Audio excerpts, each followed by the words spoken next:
Hello,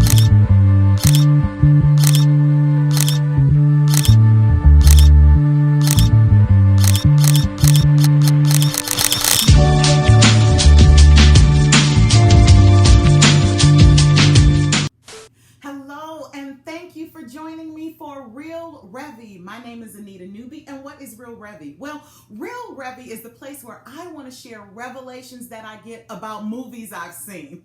Yep, sometimes that's how God talks to me, or that's how I get inspired through watching movies or plays or listening to music. So I want to share some of that perspective. So hopefully I will be able to bring in this setting some kingdom insight. You know, sometimes there will be inspiration, sometimes there will be encouragement, and sometimes there may just be lessons to be learned or things that we may need to look out for as we continue on our journey to maturity in Christ. But I want to share some things with you, and I hope that this is inspiring today. The movie that I'm looking at today for Real Revvy is Free Guy, a movie that I've seen very, very recently, and it brought me so much joy.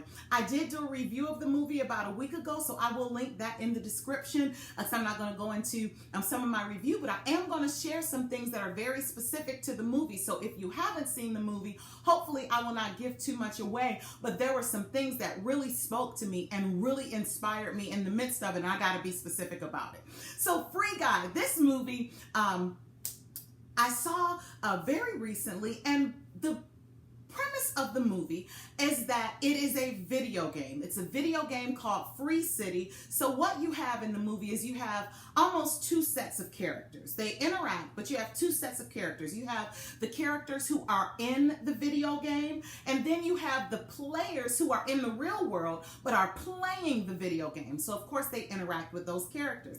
The game is called Free City, and the main character, his name is Guy, the main character in the movie. His name is Guy, and Guy is a person who does the same thing every day.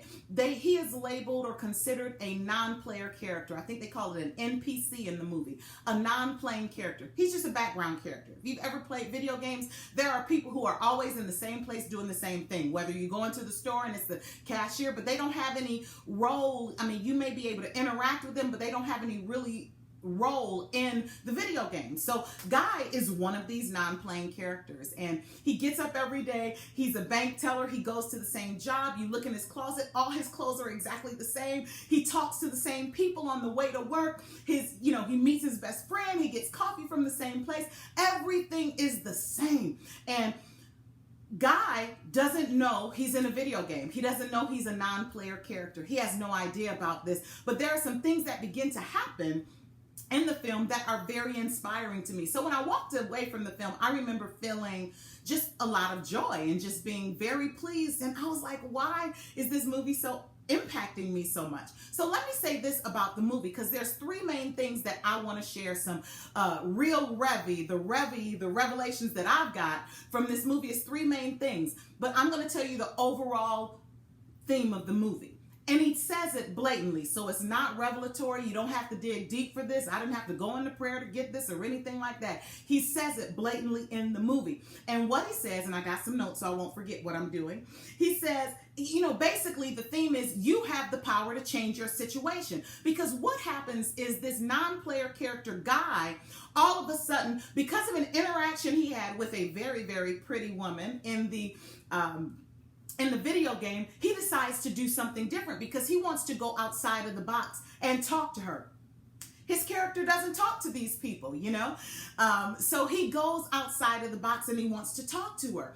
And so at the end of this, it makes a lot of changes, but the overall theme is that you can change your situation. Whether you're a non-player character, whether you think you're just in the background, whether you think that you have the same daily life and you think things are redundant, you have the power to change your situation. So I hope that speaks to somebody today. You have the power to change your situation. And what regardless of your programming. Because remember, Guy was a video game. So he was programmed a certain way. He was programmed to go to the bank and do his job. He was programmed to go get a medium coffee with, I think it was 2 sugars and cream, or the other way around. But he was programmed for those things. But there are things that you can do beyond your programming. So I hope that some of you, I think a lot of us, sometimes we get to a stage in our life and we think, well, this is what I was built for. This is what my parents told me. This is what was outlined for me in church. This is what they told me in school. And these are the limitations. And this is the box that I'm functioning within. Can I tell you today, the same way Guy told people in the movie, that you have the power to change your situation. And one of the things that he kept saying is that you can be whatever you want to be, and you can do whatever you want to do regardless of your programming. What is our programming? If we're talking about in today's day and time, not just the video game reference, but what's our programming? Our programming is the family that we were born into, the neighborhood we live in, the school we went to, the church we grew up in. Whatever those things are, it shaped us and programmed us in a particular way. But as Guy was telling people in the movie, you can be whoever you want to be. You can do whatever you want to do regardless of your programming. You can go beyond your programming. Because can I say something to you today? There is a programming inside your DNA that was released before the foundations of the world, that came directly from heaven. So there is a programming that you haven't even tapped into. So I want to tell you that whatever your natural programming is, there is a supernatural programming that will allow you to reach beyond your current situation. All right. So that's the overall theme. So what are the 3 things that stood out to me in this movie, and the 3 things I want to share? The first thing is it's about how you see. If you've been following me, on my weekly conference calls, you know that one of the things we've been talking about this week is how, this year is how we see, how we perceive, what our perspective is, what our perception is. And in the movie opens with someone that Guy labeled as a hero. And one of the things he said about the heroes, he said, the heroes are the sunglasses people. They wear sunglasses and they do great things. They are heroes. And, technically in the movie, they do all kind of stuff. Sometimes they rob banks. Sometimes they kill people. They do all kind of stuff. But they seemingly had powers and skills and abilities that the NPC, the non-player characters, didn't do. Now, who were these sunglass people? These were actually people in the real world who were playing the video game. So from Guy's perspective, he didn't know he was in a video game, of course. But from his perspective, these people had special skills, special abilities, special things that they could do. And what was interesting about this is once Guy ran into this woman and he decided that he wanted to interact with her, the first thing he said is, she had on sunglasses because she was a player from the real world. So the first thing he said is, I got to get a pair of sunglasses. I got to get a pair of sunglasses because these sunglass people can do, I think call them the sunglass people. Yeah, the sunglasses people, they could do these exploits. They could do things that other people couldn't do. So he went outside of his box. He went beyond his programming because he was inspired to get a pair of sunglasses so that he could approach this woman. So he did some things. He got this pair of sunglasses. And what happened when he got the sunglasses? When he got the sunglasses, he could see things that he could not see before. Things that were always there, things that were always present, but now he had the capacity and the ability to see things that he had never seen before. If you've played video games before, you're a gamer, you'll know that there are certain things, like you getting life and getting money and how you achieve your money and how you eat and how you replenish yourself. All those things are aspects of the video games. But again, if you're a non-player character and you're programmed into the game, you don't know that these other things are going on. So what happened immediately when Guy obtained these sunglasses is that he could suddenly see things that he couldn't see before. So what is it? All right, so I'm bringing it right to you. So what is it going on in your life that is right in front of you, but you can't see it? What is it that you have access to that's right in front of you, but you couldn't see it? I'm telling you, and Guy would take these glasses and lift them up, and he would look and it's not there, and then it's there. He could see things that he couldn't see before. For some of us, that is our ability just to be able to perceive God inside of the people that we're around. For some of us, that's the ability to see in the spirit realm. It could have a lot of implications, but how he was able to see changed his actions. It changed his attitude. It changed his motivation, and he was able to level up really quickly. That's a whole nother lesson. He leveled up in a way that other people didn't level up. I'm not even touching that right now.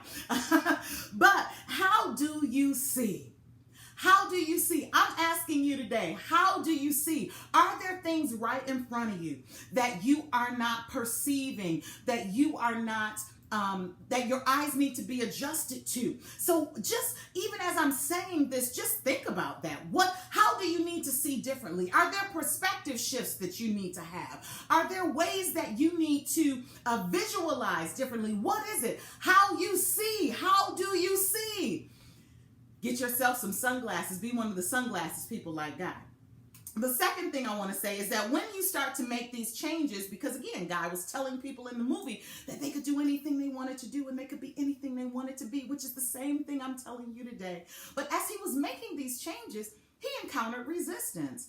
And I want to encourage somebody, because some of us are attempting to make changes in our lives. We already got our sunglasses on, right? And our perception has changed, and what we see has shifted, and we're trying to move according to what we now see, which is different from what we saw before. It was in addition to what we've already seen before. But what happens when you try to move in these realms? What happens? You encounter resistance.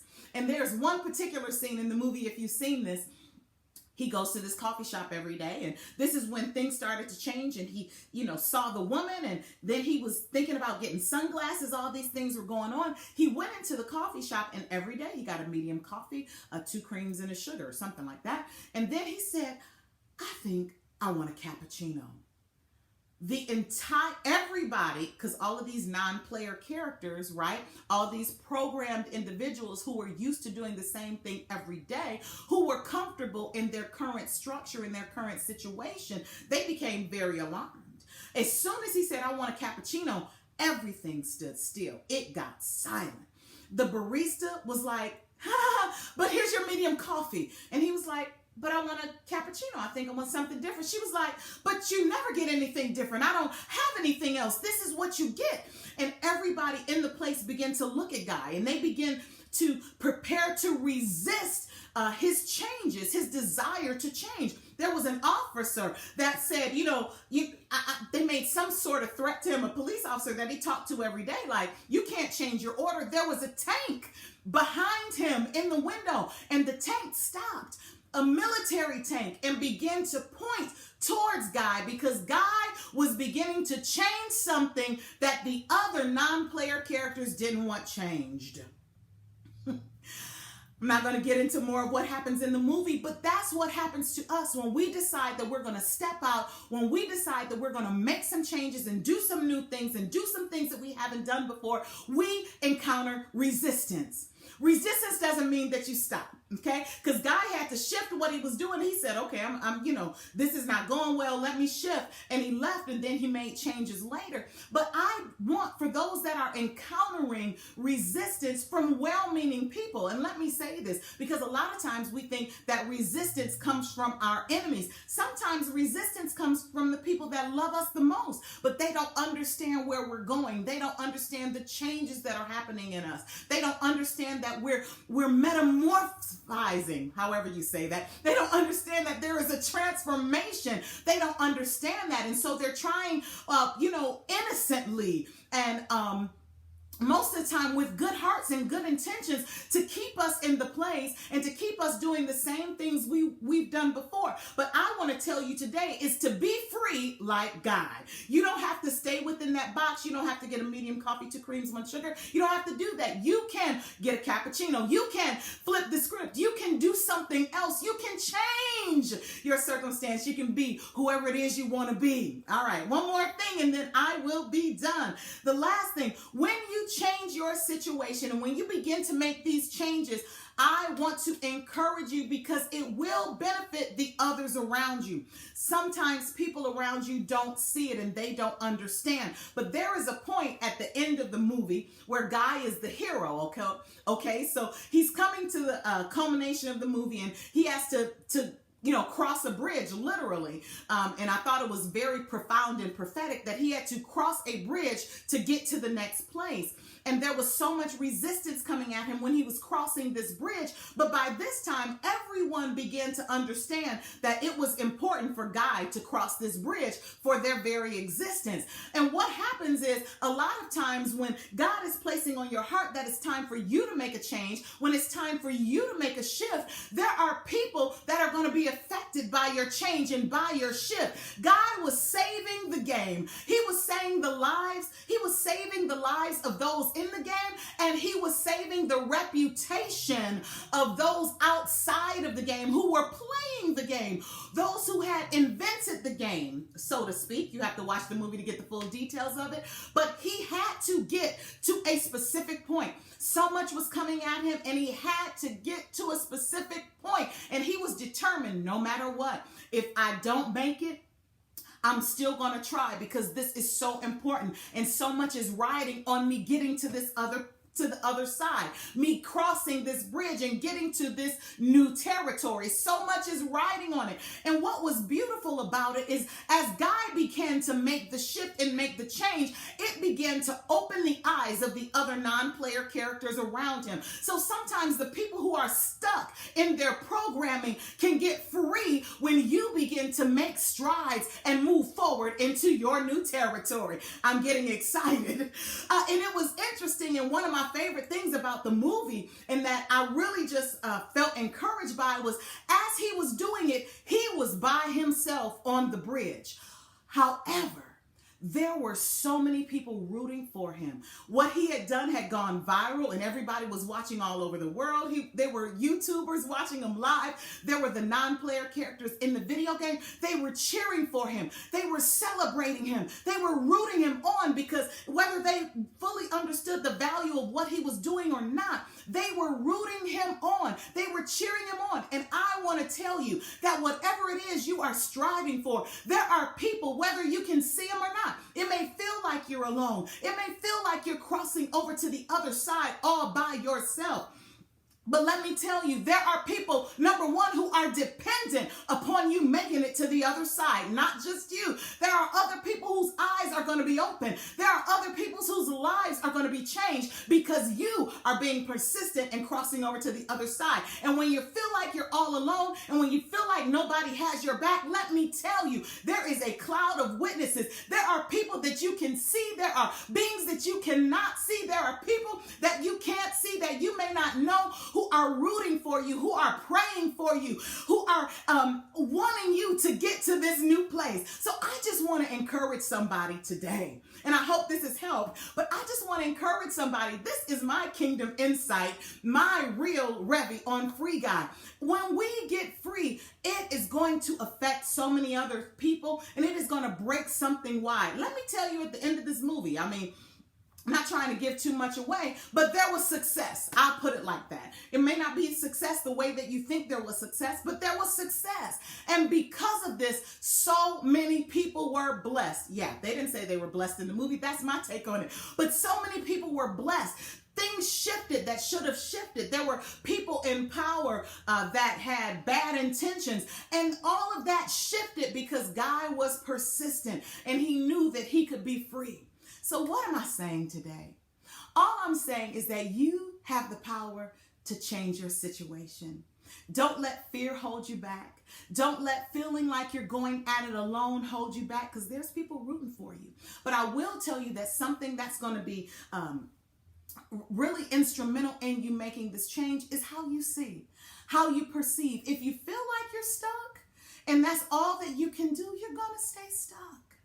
If you feel like you can't make any changes, if you feel like you can't put on the sunglasses and see things differently, if you choose not to see things differently, there was a character that Guy was trying to encourage to put on the sunglasses, and he refused for whatever reason, whether it was fear, whether it was out of his comfort zone, he refused. But I'm telling you, you have the choice in how you see, and how you see will begin to change how you move and how you interact with those around you, and it will be a blessing to others. So I said all of that to say my real Revvy for free guide is that you can do anything you want to do. You can be anyone you want to be. You can branch out. You can cross over into brand new territory. And even though it may feel lonely while you're doing it, I'm telling you, there is a host of people cheering you on and celebrating you and encouraging you to get to the new place. So wherever you feel stuck, I'm telling you, you can be like free guy and you can move into a new place and new territory and bless all those that are connected to you. So I hope you've enjoyed this Real Revvy. If you think that is helpful to someone, please share it with them and subscribe, because I'm going to be doing this maybe a couple of times a month, just sharing some revelation that I've got. And I invite you again to like my YouTube page and subscribe so that you can be notified when there's more Real Revvy. Thank you so much for joining me, and have a wonderful day and be free. Remember, you can be whoever you want to be. Be like Free Guy.